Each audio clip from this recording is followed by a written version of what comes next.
Okay. Well, we always start asking whether or not there are questions about the lesson of last week about arts and entertainment. రమణందు ప్రియులారా, మీరు గత తరగతిని విన్నారు.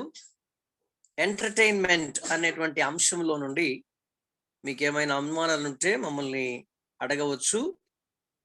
నూతనమైనటువంటి క్లాస్ని నేర్చుకోబోయే ముందు ఎవరైనా ఉంటే ప్రశ్నలు అడగవచ్చు.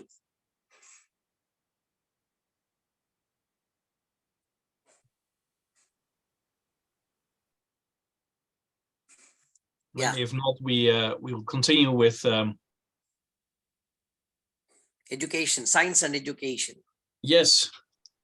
Yeah. The Science and Education Mountain. Well, it doesn't really have to be a mountain, of course. ఈ రోజు మనము శాస్త్రము మరియు విద్య అనేటువంటి అంశాన్ని మనం నేర్చుకోబోతున్నాం. And science and education, well, that's about what do we know? It's about knowledge. ఈ రోజు మనము ఈ అంశములో నుండి జ్ఞానము అనేటువంటి అంశాన్ని మనం నేర్చుకోబోతున్నాం. Because science is gaining knowledge, so finding out how things work. Science అనగా జ్ఞానాన్ని సంపాదించి ఆ జ్ఞానాన్ని ఇతరులకు తెలియపరచటం అని అర్థం. And education is about spreading that knowledge. విద్య అంటే అర్థం ఏమిటంటే సంపాదించినటువంటి జ్ఞానాన్ని ఇతరులకు అందించటం. And those two things work together really well. ఈ రెండు విషయాలు చాలా ప్రాముఖ్యమైనవి, వాటిని ధ్యానం చేయడం ప్రయోజనకరం. And we see that critical thinking is really important in this mountain. అంత మాత్రమే కాదు, ఇందులో అంశము అనేటువంటి దాన్ని అంటే అధ్యయన అంశం అనేటువంటిది చాలా ప్రాముఖ్యమైనటువంటిది. And science is about gaining facts. So why, how, what, not about opinions. జ్ఞానము లేక సైన్స్ శాస్త్రము అనేటువంటిది ఏంటంటే వాస్తవాలను తెలుసుకోవడం, ఆ వాస్తవాలలో నుండి జ్ఞానాన్ని సంపాదించడం. Now, and the funny thing is that facts are different than our theories about the facts. ఒక ఆశ్చర్యకరము విషయం ఏంటంటే వాస్తవాలు కొన్నిసార్లు థియరీస్ కి వ్యతిరేకంగా ఉంటుంటాయి. And for instance, nowadays you hear a lot in the media that it says the science says. Media ద్వారా అంటే వార్తాపత్రిక ద్వారా కానీ టీవీల ద్వారా కానీ మనం చూస్తాం సైన్స్ ఇలా చెప్పింది అని. And then you will hear people saying something. వెంటనే ప్రజలు తప్పకుండా దాన్ని ప్రతిస్పందించి దాన్ని ఇతరులకు చెప్పడానికి ప్రయత్నిస్తారు. For instance, the science says that the earth is warming and there's a climate change. శాస్త్రం ఏం చెప్తుందంటే వాతావరణం మారింది, వెచ్చదనం వచ్చింది అని తెలుపుతా ఉంటుంది. But science isn't just about the facts, it's also about how we interpret the facts. Science ఏం చెప్తుందంటే వాస్తవాలను చెప్పి ఆ వాస్తవాలను మనం ఏ విధంగా తెలుసుకోవాలో ప్రయత్నించేటట్టు చేస్తుంది. So we have the facts, but what does that tell us? మనకి వాస్తవాలు ఉన్నాయి, కానీ అవి మనకి ఏం తెలుపుతున్నాయో చాలా సార్లు మనకు తెలియటం లేదు. And true science actually finds out why or how something works without connecting our own reasoning behind it. Science వాస్తవానికి ఏం చెప్తుందంటే ఏమైతే మనం కనుగొన్నామో ఆ కనుగొన్నది తప్పనిసరిగా మన మనసుల్లో ఉంచేటట్టుగా ఉండడానికి ప్రయత్నం చేస్తుంది. And that's the difference between objective and subjective thinking. కొన్నిసార్లు మనకి అది ఎలా ఉంటుందంటే కొంత వ్యత్యాసం కనబడుతుంది. అది ఆబ్జెక్టివ్ గాను అలాగే సైంటిఫికల్ గా తెలుస్తుంది. You know, objective is this is what happened. విషయం ఏంటంటే ఇదిగో ఇది జరిగింది అని చెప్తుంది. And subjective, then you talk about this is what happened and this is why I think it happened. Subject ఏం చెప్తుందంటే ఏదైతే మనము అంశాన్ని కనుగొన్నామో కనుగొన్నటువంటి అంశాన్ని తప్పనిసరిగా చూడాలని చెప్తుంది. Objective is that the Netherlands football team is now in the quarterfinal of the World Cup. విశేషం ఏం చెబుతుందంటే ఆ నెదర్లాండ్స్ అనేటువంటిది ఫుట్బాల్ మ్యాచ్ లో ఫైనల్ కి వెళ్ళిందని చెప్తుంది. But if you say that is because they played so well, that is subjective. Subject ఏం చెప్తుందంటే ఎందుకు వాళ్ళు వెళ్ళారు, బాగా ఆడారు కాబట్టి వెళ్ళారని చెప్తుంది. అది subject. Because then you connect your opinion to the facts. కాబట్టి ఈ రెండిటి మధ్య ఉన్నటువంటి అవగాహన వాస్తవాన్ని తెలుసుకోవడానికి ఉపయోగపడుతుంది. Objective is a flood that happens in your neighborhood. ఈ విశేషణమైనటువంటిది ఏంటంటే మన పొరుగువానితో ఉండేటువంటి తత్సంబంధాన్ని పెంచడానికి ఉపయోగపడుతుంది. And subjective is saying that it is because we didn't sacrifice enough to the Hindu gods. మనము సబ్జెక్ట్ పరంగా తీసుకునేటట్టయితే అది దానిలో ఉండేటువంటి ప్రాముఖ్యమైనటువంటి అంశాన్ని చర్చించడానికి ఉపయోగపడుతుంది. Do you see the difference between the two? ఈ రెండిటి మధ్య తేడా మీకు అర్థమైంది కదా? Objective is real science, subjective is the interpretation and what we think about it. విశేషణం అనేటువంటిది ఏంటంటే ఏదైతే కనుగొనబడింది చెప్తుంది. సైన్స్ ఏం చెప్తుందంటే ఏది కనుగొనబడిందో అది ఇతరులకి పంపించడానికి అది ఉపయోగపడుతుంది. Now in the same way we can interpret what we see in nature and what we find in fossils in the ground. Science ఏం చెప్తుందంటే నేలలో ఉండేటువంటి గవ్వలను మనం తీసుకుంటే వాటిని తవ్వితే వాటి యొక్క విశేషణాలు బయటపడేటట్టు చేస్తుంది. Because if you read the evolution theory, this is about what it looks like. Evolution థియరీని గనక మీరు జాగ్రత్తగా గమనిస్తే సైన్స్ లో మనకి కొన్ని విషయాలు అర్థమవుతాయి. You can see that that it starts with the sun ignites. So they think millions or even billions of years ago the sun ignites. మీరు చాలా జాగ్రత్తగా గమనిస్తే సూర్యుడు కొన్ని మిలియన్ సంవత్సరాల క్రితమే ఈ అంతరిక్షంలో ఉన్నట్లుగా మనం చూస్తాం. And then they say the earth forms out of that, well, out of the Big Bang, and then the moon forms, and then very, very, very small plant life. ఆ తర్వాత భూమి, ఆ తర్వాత చంద్రుడు, ఇలాగూ చిన్న చిన్న గ్రహాలుగా విభజించబడినట్లుగా సైన్స్ చెబుతుంది. And from there on, the very small plant life slowly develops into larger plants, and then somehow they come alive and form the smallest animals, and like that it progresses. అంత మాత్రమే కాకుండా అలాగూ భూమి ఏర్పడి అందులో చిన్న చిన్న మొక్కలు పెద్ద పెద్దవిగా మార్చబడి చిన్న చిన్న జంతువులు పెద్ద పెద్దవిగా మార్చబడినట్లుగా సైన్స్ చెప్తుంది. From small animals come bigger animals, at some point dinosaurs and monkeys, and in the end, miraculously, well, not miraculously, because of evolution, humans are formed. కొన్నిసార్లు మనం గమనించాలి, సైన్స్ ఏం చెప్తుందంటే చిన్న చిన్న జంతువులు పెద్ద పెద్దవి గాని డైనోసార్స్ గాను ఆ తర్వాత పెద్ద పెద్ద జంతువులు గాను మార్చబడ్డాన్ని మనం చూస్తుంటాం. And the reason they think this is what happened, వాస్తవానికి కారణం ఏమిటంటే ఇది ఇలా జరిగిందని సైన్స్ చెప్తుంది. is because they are digging in the ground, and of course they start at the top, so they're digging at the top, they find the large animals, and then they're digging deeper and they find smaller animals, and deeper and deeper and deeper. మనము త్రవ్వుతూ వెళ్తుంటే కొన్నిసార్లు చిన్న చిన్న జంతువులు కనపడొచ్చు, పెద్ద పెద్ద జంతువులు కనపడొచ్చు. But if we read the Bible, this is what it says. కానీ మనము సైన్స్ కి అనుగుణంగా కాకుండా బైబిలు గ్రంథాన్ని బట్టి గనక మనము చూస్తే ఇదిగో నేను స్క్రీన్ మీద చూపించినట్టుగా సృష్టి నిర్మాణం జరిగింది అని చెప్పవచ్చు. In the beginning, God created the heavens and the earth. ఆది యందు దేవుడు భూమిని ఆకాశమును సృష్టించెను అని దేవుని వాక్యం సెలవిస్తుంది.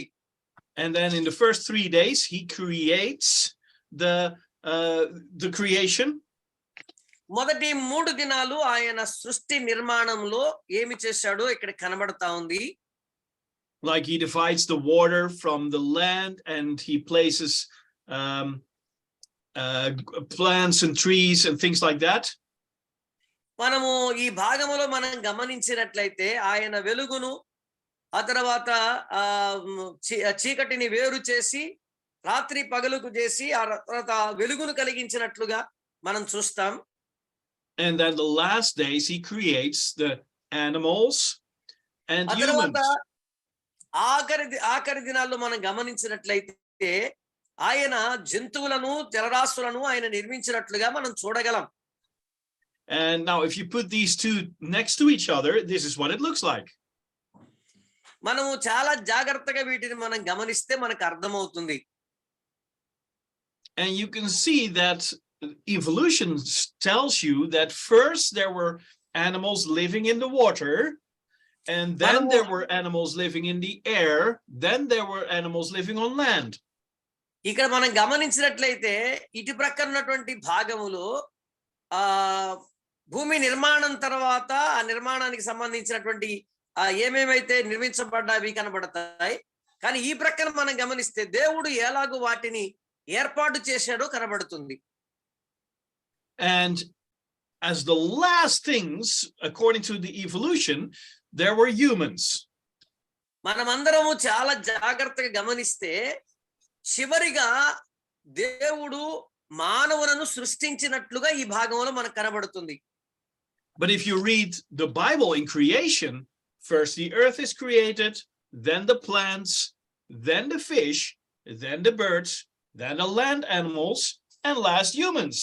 That's the same story. Bible గ్రంథాన్ని జాగ్రత్తగా గమనించినట్లయితే ముందు భూమి నిర్మించబడింది, ఆ తర్వాత చెట్లు నిర్మించబడ్డాయి, ఆ తర్వాత జలరాశులు నిర్మించబడ్డాయి, ఆ తర్వాత చివరిగా మానవుడు నిర్మించబడినట్లుగా గ్రంథం మనకు తెలియజేస్తుంది. So you can see the order of creation and the order which people who do not believe in God believe that evolution has gone. It is exactly the same.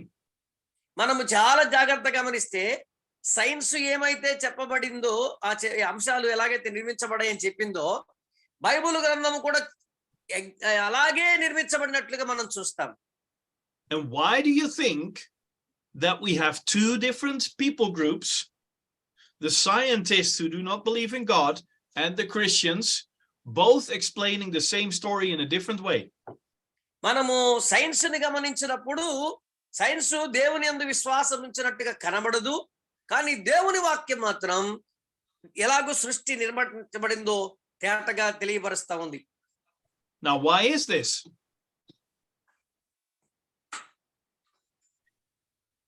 It's because science is about finding facts. How does it work? What does this do? How is this built up? What happens if I do this? Science ఏమని చెప్తుంది అంటే ఏది జరిగింది, ఎలాగూ జరిగింది, ఎట్లా జరిగింది, ఎలాగూ వాటిని మనము గమనించాలో చెప్తుంది. Now in science they say it is about finding facts, but also science you should be able to repeat it. Science అనేటువంటిది ఫ్యాక్ట్స్ ని వివరిస్తూ అది ఏ విధంగా నిర్మించబడిందో తెలియపరుస్తుంది. You can, for instance, take a glass of water, you can boil the water and it turns into steam, and then you can cool the steam and it turns into water. మీరు చాలా జాగ్రత్తగా గమనించినట్లయితే ఒక boil నుంచి ఒక water తీసుకొని దాన్ని heat చేసినట్లయితే పైన ఆవిరి ఏర్పడుతుందని సైన్స్ చక్కగా చెప్తుంది. Now in science they say that is what you have to do. Now if I have a glass of water and I can turn this into steam, but you cannot, then it's not science. మనము చాలా జాగ్రత్తగా గమనిస్తే science ఏమి చెప్తుందో ఆ చెప్పినటువంటిది మనకి ఇక్కడ చక్కగా చేస్తున్నట్టుగా మనం కనబడుతున్నాం. కొన్నిసార్లు దాన్ని మనం అర్థం చేసుకోలేం. If I tell you, this is water, we put it in a kettle and it turns into steam, but you do it exactly the same way, but it does not turn into steam, it's not science. మనము జాగ్రత్తగా గమనించినట్లయితే ఏదైతే మనం ఇక్కడ ఒక ప్రయోగాన్ని చేస్తున్నామో దాన్ని చేస్తున్నప్పుడు సైన్స్ ఈ విధంగా చెప్పింది అంటే కొన్నిసార్లు మనము దాన్ని అంగీకరించం. Now, the funny thing is that science should not be about interpreting facts. So about జాగ్రత్తగా గమనించే సైన్స్ అనేది అది కొన్నిసార్లు మనం దాన్ని అంగీకరించడానికి ఇష్టపడం. Because looking back at this, we can see that the facts are first the earth, second water, third plants, then animals, then humans. అసలు వాస్తవం ఏంటంటే ముందు భూమి నిర్మాణం జరిగింది, ఆ తర్వాత చెట్లు జరిగాయి, ఆ తర్వాత ప్లాంట్స్, ఆ తర్వాత జలరాశులు, ఆ తర్వాత ఇలాగ వరుస క్రమంలో లాస్ట్ హ్యూమన్ బీయింగ్ వాస్తవికమైంది. And the facts are that is both the same in the creation story, but also in evolution story. Science పరంగా చెప్పబడుతున్నటువంటి విషయాలకిని బైబిల్ గ్రంథంలో ఉన్నటువంటి విషయాలకిని రెండు ఒకేలాగా ఉన్నట్టుగా కనబడతాయి. But the interpretation, is evolution true or is creation true? We cannot prove that by those facts. కానీ వివరణానికి వచ్చేటప్పుడు చెప్పబడుతున్నటువంటి శాస్త్రము వాస్తవికమైందా లేక బైబిల్ గ్రంథము వాస్తవికమైందా అనే అంశము కొన్నిసార్లు మనల్ని ఇబ్బందికరంగా ఉంటాయి. Now, science is about fact finding. Science అంటే అర్థం ఏమిటంటే వాస్తవాల యొక్క అధ్యయనం. And we as Christians, we should be able to or we should work in that as well. మనము దేవుని పిల్లలం సైన్స్ పరంగా తప్పనిసరిగా జ్ఞానాన్ని సంపాదించవలసిన వారమై ఉన్నాం. If we do not work in this, we cannot really talk about science as well. మనము దీన్ని సరైనటువంటి రీతిలో అధ్యయనం చేయకపోతే శాస్త్రీయపరమైనటువంటి వాస్తవాలని మనం చెప్పలేం. If there are no Christian scientists working in biology, we can never prove that creation can be possible as well. ఎవరైనా సరే దేవుణ్ణి అంగీకరించినటువంటి వ్యక్తులు సైన్స్ ని సరైనటువంటి క్రమంలో అధ్యయనం చేయలేకపోతే ఏ వ్యక్తి కూడా సృష్టి యొక్క క్రమాన్ని సరిగ్గా వివరించలేడు. And we talked about government first. Science is also about finding out what is the right level of taxation for our country. మనము ప్రభుత్వము అనే అంశాన్ని నేర్చుకునేటప్పుడు ఇందులో సైన్స్ అనేటువంటిది కూడా ఒక ప్రత్యేకమైనటువంటి భాగము అని మనం తెలియపరచబడ్డాం. Because it is a fact, a scientific fact, if you make it too high, you will hurt the nation. If you make it too low, you don't have enough money to run your nation. కారణం ఏమిటంటే జాతి అభివృద్ధి చెందాలి అంటే వాస్తవికమైనటువంటి విషయాలను కనుగొనటం వలన తప్పనిసరిగా జాతి అభివృద్ధి చెందే అవకాశం ఉందని ఆ రోజు చెప్పబడింది. But the hard thing about this is that in the world, they say science and faith, they cannot go together. విషయం ఏంటంటే ఈ ప్రపంచంలో రెండు సంగతులు మనకి అర్థమవుతుంది. ఏంటంటే సైన్స్ మరియు విశ్వాసం అనేది రెండు ఎక్కడ పొంతనగా ఉన్నట్టుగా కనబడదు. But I just showed you with the evolution and creation next to each other, it can both be proven. మనము జాగ్రత్తగా గమనిద్దాం. ఇలాగూ శాస్త్రము మరియు సృష్టి అనేటువంటి దాన్ని తీసుకొని మనం అర్థం చేసుకోవడానికి ప్రయత్నం చేద్దాం. Now listen to me carefully. జాగ్రత్తగా మనము విందాం. All those people who say we cannot as Christians do science and believe in the Bible, it is not true. మనము చాలా మందిని గమనిద్దాం. క్రిస్టియన్స్ అనబడినటువంటి వారు సత్యాన్ని సైన్స్ ని ఎట్టి పరిస్థితుల్లో అంగీకరించడానికి ప్రయత్నం చేయరు. The biggest thing we can do as a Christian in science is finding out how God's creation works. ఒక మా ప్రాముఖ్యమైనటువంటి అంశం ఏమిటంటే దేవుని పిల్లలు సైన్స్ ని అధ్యయనం చేయగలిగితే వాస్తవాలను చెప్పడానికి అవకాశం ఉంటుంది.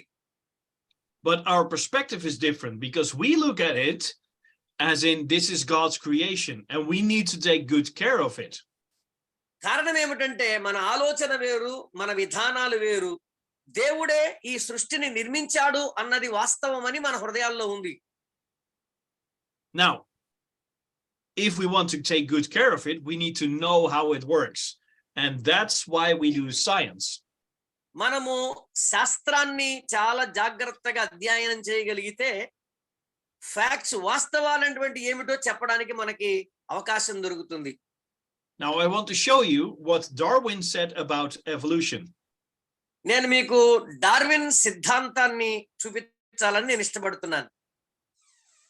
He said in 1857, I am quite conscious that my speculations run quite beyond the bounds of true science.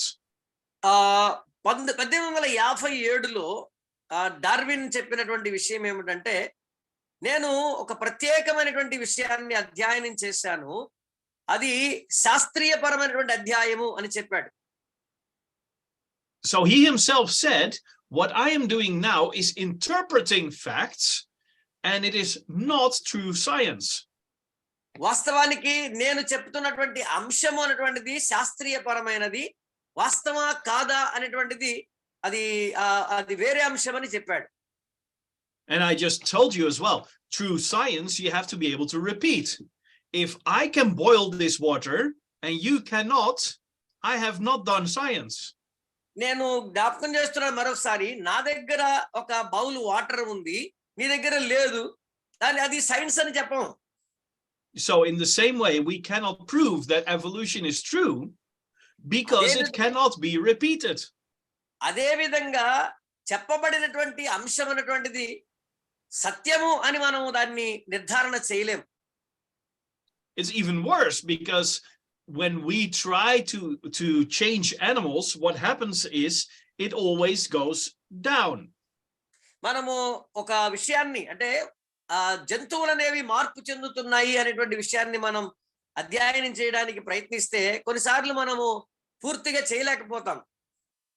If we have one dog and we want to breed it into a certain specific kind of dog, then at some point the dog gets so pure in race that it's getting ill. మనము జాగ్రత్తగా గమనించి ఏదైనా ఒక అంశాన్ని తీసుకుంటే, ఒక కుక్కను పెంచడానికి మనం ప్రయత్నం చేస్తే అది ఎదుగుతున్న కొద్దీ దాన్ని మనం అధ్యయనం చేయాలంటే కష్టంగా ఉంటుంది. And if we want to for instance, if a donkey and a mule come together, if a donkey and a horse come together, you create a mule. But the mule itself is not fertile. They cannot reproduce. మనము జాగ్రత్తగా గమనిస్తే ఒక గాడిద ఒక గుర్రము వచ్చి ఒక అద్భుతమైనటువంటి నిర్మాణాన్ని కొనసాగించింది అంటే మనం అంగీకరించము కదా. So whatever we tried in evolution, it didn't work. మనము దాన్ని వివరించేటప్పుడు అది పని అని చెప్తాం అంతే. So what we tried to do in evolution did not work. Thus, evolution itself cannot be proven. మనం కొన్నిసార్లు చెప్తాము అది కేవలం పని జరిగింది కానీ అది వాస్తవం కాదో తెలియదని చెప్తుంటాం. And Darwin himself said that he was expecting his theory to be proven in the first few years after he published his book, that the theory was not true. Darwin తన సిద్ధాంతాన్ని చెప్పినప్పుడు మొదటి 2 సంవత్సరాలు దాన్ని బాగా వర్క్ చేసి ఆ సిద్ధాంతాన్ని వివరించాడు, కానీ అది వాస్తవికమా కాదా అనేటువంటి దాన్ని పూర్తిగా చెప్పలేదు. Now, very important, science is about facts. చాలా జాగ్రత్తగా మనం వినవలసిన అంశం ఏమిటంటే, సైన్స్ అనేటువంటిది ఏం చెప్తుందంటే వాస్తవాలను చెప్తుంది. And the facts can lead to a theory on how to explain the facts. ఈ ఫ్యాక్ట్ అనేటువంటిది ఏంటంటే ఒక అంశాన్ని చాలా జాగ్రత్తగా పరిశీలించి దానిని ఆ వాస్తవాన్ని ఏ విధంగా వివరించాలో చెప్తుంది. But nowadays a lot of the science works the other way around. They believe something to be true and are going to try to prove it. నేటి దినాల్లో చాలా మంది శాస్త్రవేత్తలు ఏదో ఒక పని చేయడానికి ప్రపంచం అంతా తిరుగుతున్నారు. వాళ్ళ నమ్మకం ఏంటంటే వాళ్ళు కనుగొన్నటువంటిది ఏదైతే ఉందో అది సత్యం అని అనుకుంటున్నారు. అది వాస్తవం అంటున్నారు. దాన్ని అనేక మందికి తెలియపరుస్తున్నారు. అదే వాస్తవం అని చెప్పడానికి ప్రయత్నిస్తున్నారు. For instance, Darwin wanted that there was no God. So he tried to prove through a theory that God is not necessary to create life on earth. అదే డార్విన్ సిద్ధాంతం చెప్తుంది. డార్విన్ సిద్ధాంతం ఏంటంటే దేర్ ఈజ్ నో గాడ్, అంటే దేవుడు లేడు అనేటువంటి విషయాన్ని చెప్పడానికి ప్రయత్నించాడు. So he didn't start with the facts, he started with a theory. And with that theory, he tried to explain the facts instead of the facts leading to a theory. వాస్తవానికి చెప్పడానికి ప్రయత్నం చేయలేదు, కానీ ఏదో ఒక విషయాన్ని కనుగొనడానికి ప్రయత్నించాడు. ఆ విషయాన్నే వాస్తవాన్ని చెప్పడానికి ప్రయత్నించాడు. ఆ వాస్తవమే నిజంగా విషయము అని ప్రజలకు చెప్పడానికి ప్రయత్నించాడు. Now this is really important, because if you start seeing this, you see what is wrong in science today. మనం దీన్ని చాలా జాగ్రత్తగా ఆలోచించాల్సిన అవసరం ఉంది. ఏంటంటే ఏది వాస్తవికమైనదో దానినే మనము గ్రహించి వాస్తవాన్ని తెలుసుకోవాల్సిన అవసరం ఉంది. For instance, science nowadays says that this is not a human being. మీరు జాగ్రత్తగా గమనిస్తే సైన్స్ ఏం చెప్తుందంటే, ఇప్పుడు మనం ఎదురుగా చూస్తున్నటువంటి ఆ బొమ్మ ఉంది కదా, ఆ పిండోత్పత్తి బొమ్మ, ఆ బొమ్మను చూసినప్పుడు నిజంగా ఇది హ్యూమన్ బీయింగ్ కాదు అని చెప్తున్నారు. And this is it's just an embryo. It can turn into a human being, but it doesn't have to. దీన్ని వాస్తవానికి ఎంబ్రియో అనేటువంటి పదంతో పిలుస్తున్నారని చెప్తారు. ఆ ఎంబ్రియో అనేది రాను రాను రాను రాను పిండోత్పత్తిగా మారి అది హ్యూమన్ బీయింగ్ గా, మనిషిగా మారే అవకాశాలు ఉన్నాయి. And then science starts telling us that because this is not a human being, you can have an abortion. Science అనేది ఏం చెప్తుందంటే ఇది హ్యూమన్ బీయింగ్ కాదు కాబట్టి మీరు అబార్షన్ చేసుకోవచ్చు అని చెప్తుంది. Because if we start to realize that this is a human being, there wouldn't be no discussion whatsoever whether or not abortion should be allowed. మనం చాలా జాగ్రత్తగా ఆలోచన చేస్తే ఇది నిజమైనటువంటి హ్యూమన్ బీయింగ్, మనిషి ఆ పిండోత్పత్తి చెందుతున్నాడని తెలిస్తే ఎన్నటికీ సైన్స్ ని మనము అంగీకరించాం. So in this case, people start from the theory that, or from the wish that you could end a pregnancy, and they want that to be not a bad choice. మనము చాలా జాగ్రత్తగా గమనించాలి. Science పరంగా ఆలోచన చేస్తే ఆ గర్భఫలం అనేటువంటి దాన్ని ఏమాత్రం మనం అంగీకరించాం. ఆ గర్భఫలం అనేటువంటిది దేవుడిచ్చు ఆ కార్యక్రమంగా మనం వాస్తవాన్ని తెలుసుకుంటాం. And because they want it to not be a bad choice, they start explaining the facts in a different way. కాబట్టి వాస్తవాలు అనేటువంటివి ప్రత్యేకమైనటువంటి ఆ విషయాన్ని మనం గుర్తించాల్సిన అవసరం ఉంది. In the same way, the science nowadays says that you can be born in this body and it may look like a girl, but you can actually be a boy. మనము చాలా జాగ్రత్తగా గమనించాలి. దినాల్లో సైన్స్ ఏం చెప్తుందంటే మనము గర్భోత్పత్తి నుంచి బయటకు వచ్చిన తర్వాత మనము హ్యూమన్ బీయింగ్స్ అనేటువంటిది అనకుండా మీరు హ్యూమన్ బీయింగ్స్ కాదు అని చెప్పడానికి ప్రయత్నం చేస్తుంది science. And of course that's not true. అది వాస్తవానికి సత్యం కాదు. In America nowadays it's being taught, and by the way in the Netherlands as well, that there are more than 50 genders. మనం చాలా జాగ్రత్తగా గమనిస్తే ఈ విశ్వంలో అనేక రకాలైనటువంటి జీవరాశులు ఉన్నాయి. And their wish is that is true, but the fact is that it's not true. వాస్తవానికి అవి తెలుసుకోవడానికి నిజమైనవే, కానీ అవి వాస్తవికమైనటువంటి కావు అనేది మనకు అర్థమవుతుంది. The facts are God created us man and woman. వాస్తవం ఏంటంటే దేవుడు మానవుణ్ణి అనగా స్త్రీ పురుషుని నిర్మించాడు అన్నదే నిజమైంది. But the interpretation science gives of those facts is different. కానీ శాస్త్రము ఆ విషయానికి విరుద్ధంగా చెప్పడానికి ప్రయత్నం చేయడాన్ని మనం గమనిస్తాం. The fact is they want to live in sin. వాస్తవానికి అర్థం ఏమిటంటే ఈ మనిషి జీవితంలో పాపము నివసిస్తున్నది వాస్తవం. And because they want to live in sin, they don't want to feel guilty about that. So they start looking at science in how they can explain it in a different way. కానీ ఆ విషయాన్ని science అనేటువంటిది వ్యతిరేకంగా వేరుగా వివరించడాన్ని మనం గమనిస్తూ ఉంటాం. Because if I'm created in a different way, so if I am one of those other 50 genders, కారణం ఏమిటంటే సైన్స్ అనేటువంటిది అలాగూ చెప్పడానికి ప్రయత్నిస్తుంది. అలాగూ ఇతర జెండర్స్ లాగా మనము నిర్మించబడ్డామని చెప్పడానికి ఏదో ప్రయత్నం చేస్తుంది. then it's not because of my sin and not something that I can change. వాస్తవానికి నాలో ఉన్న పాపము నన్ను మార్పు చేస్తుందన్న విషయాన్ని సైన్స్ గుర్తించడం లేదు. And so you see that the facts are being explained in a different way because of the way people think. వాస్తవానికి ఎవరి ఆలోచనలకు తగినట్లుగా వారు శాస్త్రాన్ని నిర్మించుకొని వాస్తవాన్ని చెప్పకుండా అవాస్తవాన్ని వాస్తవంగా క్రియేట్ చేసేటువంటి పరిస్థితులు ఈ దినాల్లో ఎక్కువగా ఉన్నాయి.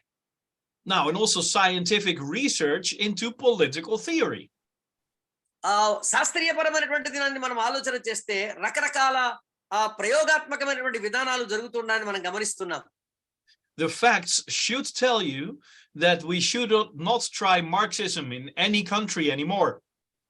వాస్తవాలని మనం అధ్యయనం చేస్తున్నప్పుడు ఏ పరిస్థితులైనా సరే తెలుసుకోవడానికి మనం ముందుకెళ్తామని మనం గమనించాలి. Because through the theories of Marx, millions and millions and millions of people have died. Marx థియరీలో మనం గమనిస్తే చాలా మంది మరణించినటువంటి పరిస్థితులు చూస్తున్నాం. But the wish is that we can still try that, so the facts are being explained in a different way. కానీ science యొక్క కోరిక ఏంటంటే వాస్తవాలను తెలుసుకొని ఏదో చెప్పాలని అది చెప్పి ప్రజలను నమ్మించాలని ప్రయత్నం చేయడం. Now, I think I've explained clearly enough why we as Christians should be involved in science.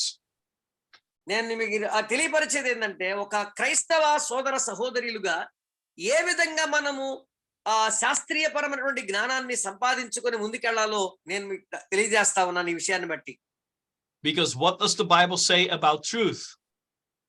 వాస్తవానికి బైబిల్ గ్రంథం అనేటువంటిది సత్యాన్ని ప్రకటిస్తా ఉంది. The Bible says, you shall know the truth and the truth shall set you free. Bible గ్రంథం ఏమని చెప్తుందంటే నీవు సత్యమును ఎరిగిన యెడల ఆ సత్యము నిన్ను స్వతంత్రునిగా మారుస్తుంది అని చెప్తుంది. And nowadays there are so many lies being told in science that we cannot really say that science focuses on the truth. శాస్త్రీయపరమైనటువంటి విధానాన్ని మనం గమనిస్తే ఎన్నో అబద్ధాలు దాగి ఉన్నట్లుగా మనం గమనిస్తున్నాం. అవి వాస్తవానికి దగ్గరవి కావు. And so we can clearly see why we should be involved in science, because it is about finding the truth. ధాటగా మనం గమనిస్తున్నాం ఎందుకు మనం శాస్త్రీయపరమైన జ్ఞానాన్ని కనుగొనాలి అంటే వాస్తవికమైనటువంటి విషయాలు గ్రంథములో నీకు చెప్పాలి అంటే దాన్ని మనం చదవాల్సిందే. Now,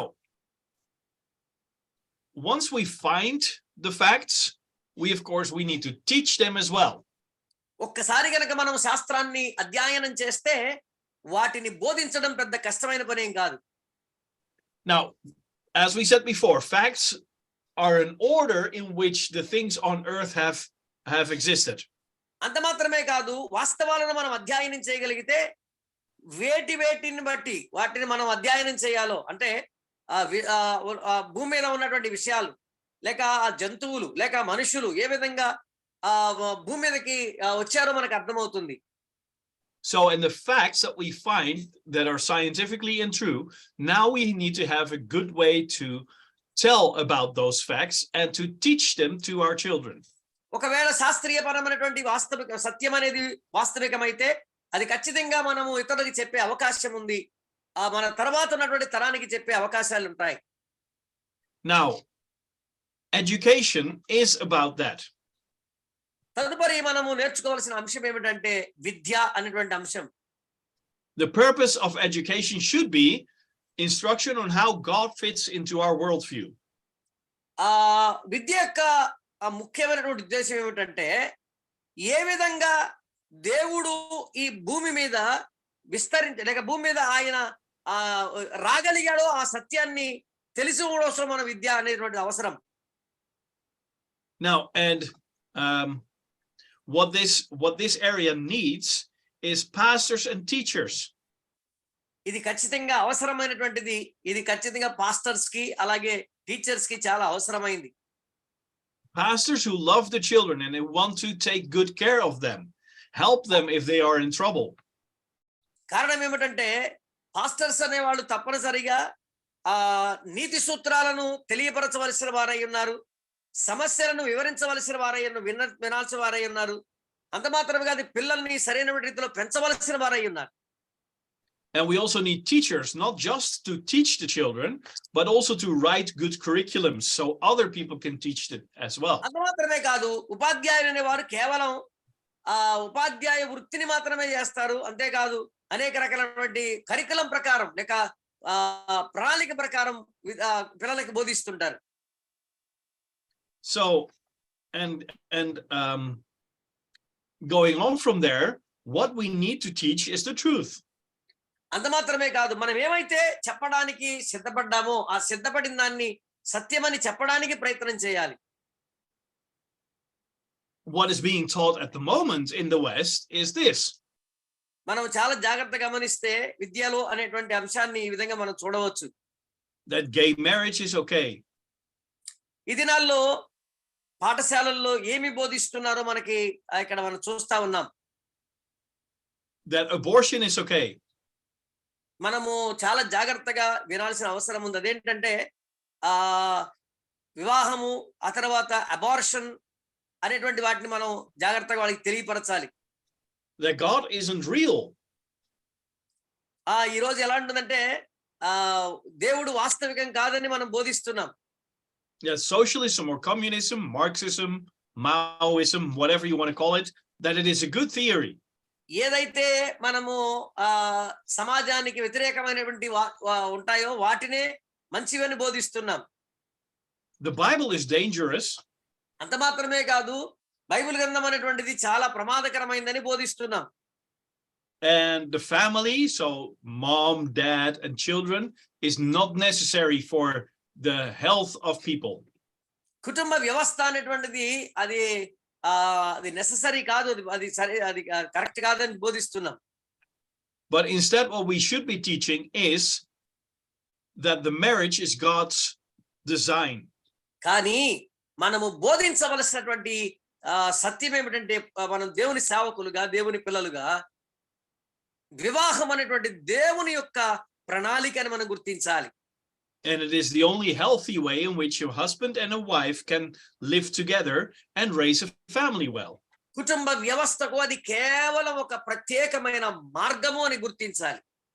And by the way, true scientists have researched this, and they found that for the children to be growing up without psychological problems, the husband and wife living together in a loving marriage is still the best way. వివాహ వ్యవస్థలో కుటుంబ వ్యవస్థలో మనం గమనిస్తాం, science గమనించి తీవల ఏ వ్యక్తి అయినా ఒంటరివాడిగా కావాలంటే కుటుంబ వ్యవస్థ ఉంటే దాన్ని అధిగమించవచ్చు అని తెలుసుకోవడం ఆ ఫ్యాక్ట్ ని వివరించారు. Now, we should be teaching that abortion is murder. మనం తప్పనిసరిగా బోధించవలసింది ఏమిటంటే అబార్షన్ చేయడం అనేటువంటిది హత్యతో సమానమని బోధించాలి. And at the same time, we should be offering women who don't want to be mothers and who are pregnant now, we should offer them alternatives. అంత మాత్రమే కాదు, మనం బోధించవలసింది ఏంటంటే కుటుంబ వ్యవస్థలో తల్లి తండ్రిగా మార్చబడడానికి అది ఒక ప్రత్యేకమైనటువంటి కార్యమని బోధించాలి. We should teach them that God is real and the Bible is the word of God. మనము బోధించవలసింది ఏంటంటే దేవుడు సత్యవంతుడు, బైబిల్ గ్రంథం సత్యము అని తప్పకుండా బోధించాలి. And that socialism, communism, Marxism, Maoism, whatever you want to call it, is responsible for more deaths than all the wars of the 20th century combined. ఈ 20వ శతాబ్దంలో ఈ సోషలిజం, కమ్యూనిజం అనేటువంటివి సరైనవి కాదు, నవ సమాజ స్థాపనకని మనం బోధించాలి. According to some people, China alone may have killed more than 150 million of their own citizens.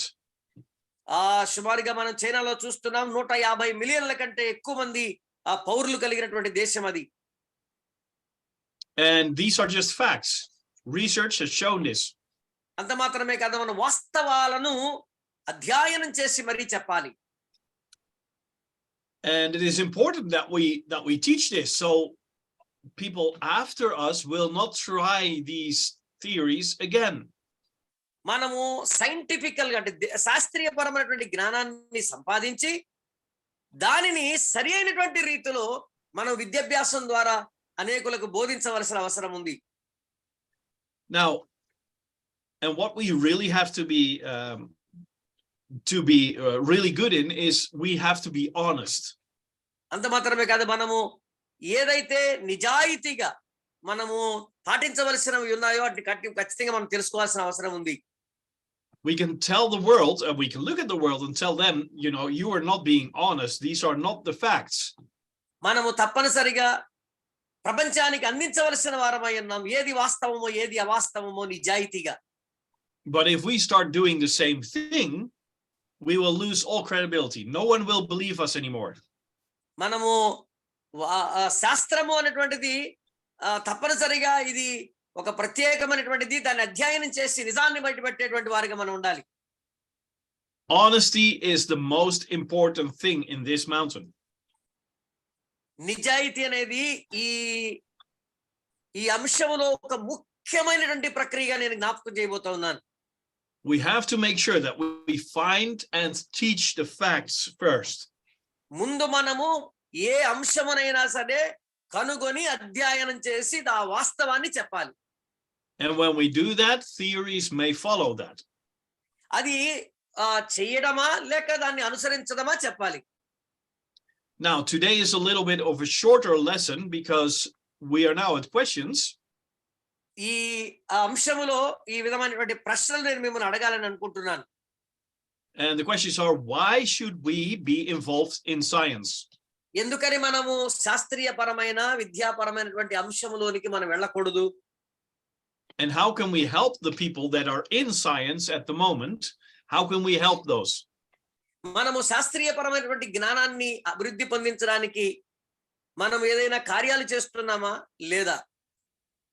And for the last question, I have an example I want to share with you.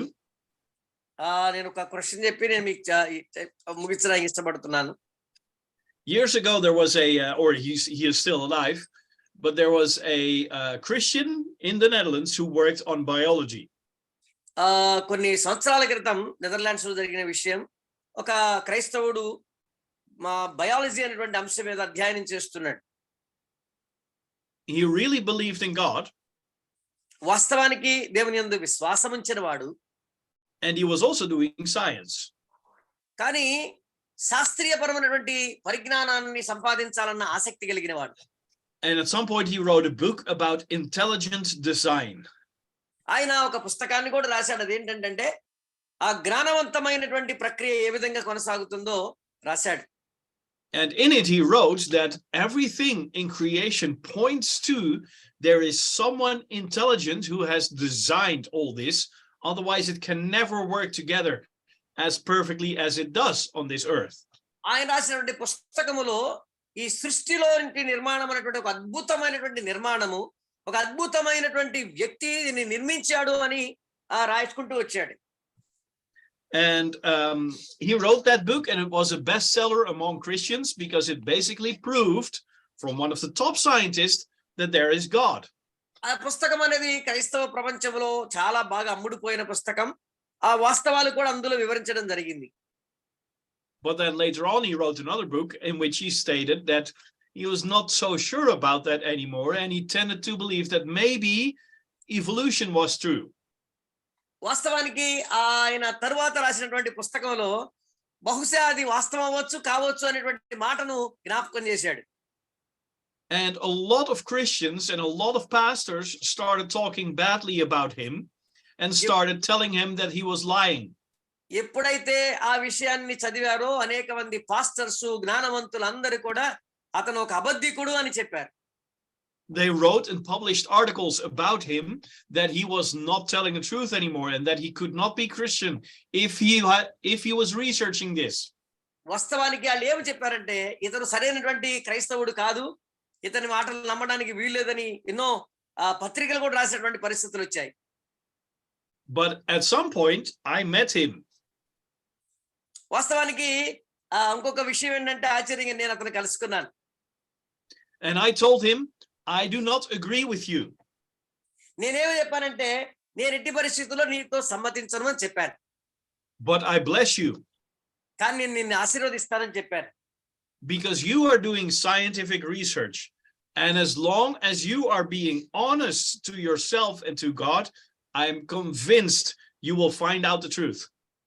నేనేం చెప్పానంటే నీవు science జ్ఞానాన్ని సంపాదించడానికి బాగా ప్రయత్నించావు, నువ్వు నిజాయితీగా నువ్వు కనుగొన్న దాన్ని విషయాన్ని చెప్పడానికి ప్రయత్నిస్తే అది ఖచ్చితంగా యాక్సెప్టబుల్ అవుతుందని చెప్పాను. And that's what we should do as Christian leaders. అది మనం చేయవలసినటువంటి బాధ్యత, దేవుని పరిచారకులంగా నాయకులంగా చేయవలసిన బాధ్యత మన మీద ఉంది. Doing science is like an adventure. శాస్త్రీయపరమైనటువంటి విధానం, దాన్ని కనుగొనే విధానం ఏంటంటే ఒక రకంగా చెప్పాలంటే అది ఒక అడ్వెంచర్ లాంటిది. We're trying to find out the truth about a certain thing. కొన్నిసార్లు మనము సత్యాన్ని ప్రదర్శించడానికి ఎన్నో రకాలైనటువంటి రిస్కులు చేయాల్సిన అవసరం ఉంటుంది. That means we're testing whether or not this direction is the right way, and then we're testing whether or not that is the right way. కొన్నిసార్లు ఒక మార్గంలో వెళ్తే మరొక మార్గంకి వెళ్ళాల్సి వచ్చింది, ఇంకో మార్గంకి వెళ్తే ఇంకో మార్గంకి వెళ్ళాల్సి వచ్చింది. And we as Christians, if we are praising the scientists if they're going this way, but the moment they are trying to find out if the other way could be true, and we start telling them that we don't bless them anymore, దేవుని పిల్లలంగా మనం తప్పనిసరిగా అన్ని మార్గాలను తెలుసుకోవడానికి ప్రయత్నం చేసి వాస్తవాన్ని చెప్పాలి. then we are not doing a good thing. లేదంటే అది సరైనటువంటి విషయం కాదు. We should trust God that God works in the hearts of these Christian scientists and that God will show them the truth. దేవుని యందు విశ్వాసం ఉంచిన మనం ఎరగవలసిన సత్యం ఏంటి, దేవుడే మన హృదయాల్లో ఉండి ప్రతి కార్యాన్ని చేస్తున్నాడని మనం చెప్పవలసిన బాధ్యత మనకుంది. Because there is very famous examples in the history of the church. మనము శాస్త్రీయపరంగా ఆలోచన చేస్తే చారిత్రక పరంగా సంఘములో అనేకమైనటువంటి విషయాలు జరిగాయి, మీరు బైబిల్ గ్రంథంలో చదవచ్చు. In which true Christian scientists were told by the church that they were liars. చాలా మంది క్రిస్టియన్ సైంటిస్టులే దేవుని సంఘములో అబద్ధాలు చెప్పినటువంటి పరిస్థితులు కూడా ఉన్నాయి. That they were lying. వారు అబద్ధికులుగా ఉండిపోయారు. And why? ఎందుకని? Because these scientists were proving that something the church believed to be right was actually wrong. వాస్తవానికి సరైనటువంటి విధానాన్ని అనుసరించకుండా, సంఘము యొక్క విషయాలు తెలియపరచకుండా ఏది వాస్తవం కాదో దాన్ని చెప్పడానికి ప్రయత్నం చేశారు. For instance, John Calvin, the big reformer in the Netherlands, in Europe. కానీ యూరోప్ లో జాన్ కెల్విన్ అనేటువంటి ఆయన చాలా మార్పులు తీసుకురావడానికి ప్రయత్నం చేశాడు. You know, he was the founder of Calvinism. అంత మాత్రమే కదా, అతను కాల్వినిజం అనేటువంటి అంశానికి అతను ఫౌండర్ గా ఉన్నాడు. At some point he said to his scientists that what the scientist was writing about could not be right. ఏం చెప్పాడంటే శాస్త్రీయమైనటువంటి విధానంలో శాస్త్రం చెప్పేటువంటి వాళ్ళు చాలా మంది కరెక్ట్ గా చెప్పరు అనే విధానాన్ని ఆయన చెప్పుకొచ్చాడు. And he published in newspapers about it that the scientist was wrong because the Bible said something else. ఆయన ఒక ప్రత్యేకమైన పత్రికను కూడా రిలీజ్ చేశాడు. ఏంటంటే సైన్స్ అంతా కూడా తప్పు, అది వాక్యానికి విరుద్ధమైందిగా ఉంది అని చెప్పేది ఆయన మాట్లాడాడు. The scientist had said the earth is actually just hanging in the air, like there's nothing, there's no strings, there's no one holding it up. It's just like the earth is floating in nothing. Science ఏం చెప్పిందంటే భూమి అలాగూ నిలబడిపోయి ఉంది, దాని ఏదైనా దాన్ని పట్టుకున్నటువంటి పట్టుత్వాలకు ఏమీ లేవు అని చెప్తుంది science. And then John Calvin said, well, the Bible states that God is holding the world in his hands. Yes. అని కెల్విన్ ఏం చెప్పాడంటే దైవ గ్రంథంలో ఉన్నటువంటి విషయాన్ని దేవుడే ఈ భూమిని భూమికి ఆయన ఆ పునాదులు వేసి దాన్ని జాగ్రత్తగా పట్టుకొని ఉన్నాడని చెప్తున్నాడు. So this scientist has to be wrong. కాబట్టి సైన్స్ అనేటువంటిది అక్కడ తప్పుగా కనబడింది. And of course, later on we found out that the earth is actually hanging in nothing. కానీ వాస్తవానికి మనం చాలా జాగ్రత్తగా గమనిస్తే భూమి దేవుని యొక్క ప్రణాళికలో ఉన్నది అని గ్రహించడం మనం చేయాలి. And the problem is that when that is proven, a lot of people will say the church or the Bible or the Christians are wrong. చాలా సార్లు మనం ఏం చెప్తామంటే బైబిల్ గ్రంథంలో ఉన్న విషయాలు చాలా మందికి తెలుసు కానీ దేవుని సంఘములో అయితే మనం నివసిస్తున్నాము కానీ క్రిస్టియన్స్ గా చాలా సార్లు మనం రాంగ్ గా ప్రవర్తిస్తున్నాం. And why? ఎందుకని? Because we as Christians were so stupid to start talking about something we do not understand. ఏందంటే చాలా సార్లు మనం క్రైస్తవులే తప్పుడు మాటలు మాట్లాడుకుంటుంటాం దేవుని గ్రంథాన్ని అర్థం చేసుకోకపోవడమే. The funny thing is, John Calvin could have read the book of Job. కారణం ఏంటంటే దాని కెల్విన్ అనేటువంటి ఆయన యోబు గ్రంథాన్ని చాలా జాగ్రత్తగా అధ్యయనం చేసి పుస్తకాన్ని రాశాడు. Because in the book of Job it actually says that God hanged the earth up in nothing. యోబు గ్రంథములో మనం చూస్తూ ఉన్నాం దేవుడు భూమిని వ్రేలాడదీసెను అని చెప్పింది. So it was in the Bible. అది బైబిల్ గ్రంథములో మాత్రమే ఉంది. And science just proved what the Bible said. శాస్త్రము కేవలం బైబిల్ ఏం చెప్తుందో దాన్నే ప్రూవ్ చేయడానికి ప్రయత్నం చేస్తా ఉంది. And that is what we have to be careful about. కాబట్టి మనం చాలా జాగ్రత్తగా ఉండవలసిన అవసరం ఎంతైనా ఉంది. If we want to influence the world, we have to make sure that Christians go into science. మనము తప్పకుండా ప్రయోజనకరమైన వ్యక్తులుగా ఉండాలి అంటే సైన్స్ ను కూడా అధ్యయనం చేసి వాస్తవం ఏదో గ్రంథములో నుండి వివరించాలి. And at the same time we should make sure that we have them do the science and not try to do science from our church. ఎట్టి పరిస్థితుల్లో శాస్త్రాన్ని తీసుకొచ్చి సైన్స్ ని మన సంఘాల్లో ఇమర్చకుండా సైన్స్ అధ్యయనం చేసి బైబిల్ గ్రంథాన్ని వాస్తవికంగా చెప్పడానికి ప్రయత్నం చేయాలి. And that is what I'm trying to show through all these lessons. Every single area in society has their own responsibility. అందుకనే ఈ అధ్యయనాల్లో సమాజములో దేవుని పిల్లలంగా మనం ఏ అంశాల మీద సరైనటువంటి అవగాహన ఉండాలో తెలియపరచడానికి నేను అధ్యయనాలు చేశాను. And from the church we send people out into science. గ్రంథము ద్వారా మనము శాస్త్రీయపరమైనటువంటి విధానంలో దేవుని వాక్యాన్ని ఇతరులకు అందించేవారుగా ఉండాలి. But we cannot tell the scientists on how to do their work. మనం ఎట్టి పరిస్థితుల్లో కూడా ఆ శాస్త్రవేత్త ఏమి చెప్పాడో అది చెప్పకుండా దానికి ఏదైతే సరైనటువంటి విధానం ఉందో దాన్నే తెలియపరచడానికి ప్రయత్నించాలి. That is not our responsibility. Science ని శాస్త్రవేత్తని చెప్పడం మన బాధ్యత కాదు. Now, any questions about this lesson for today? ఏమైనా ప్రశ్నలుంటే ఈ రాత్రి వేళ ఈ అంశం మీద నన్ను అడగవచ్చు.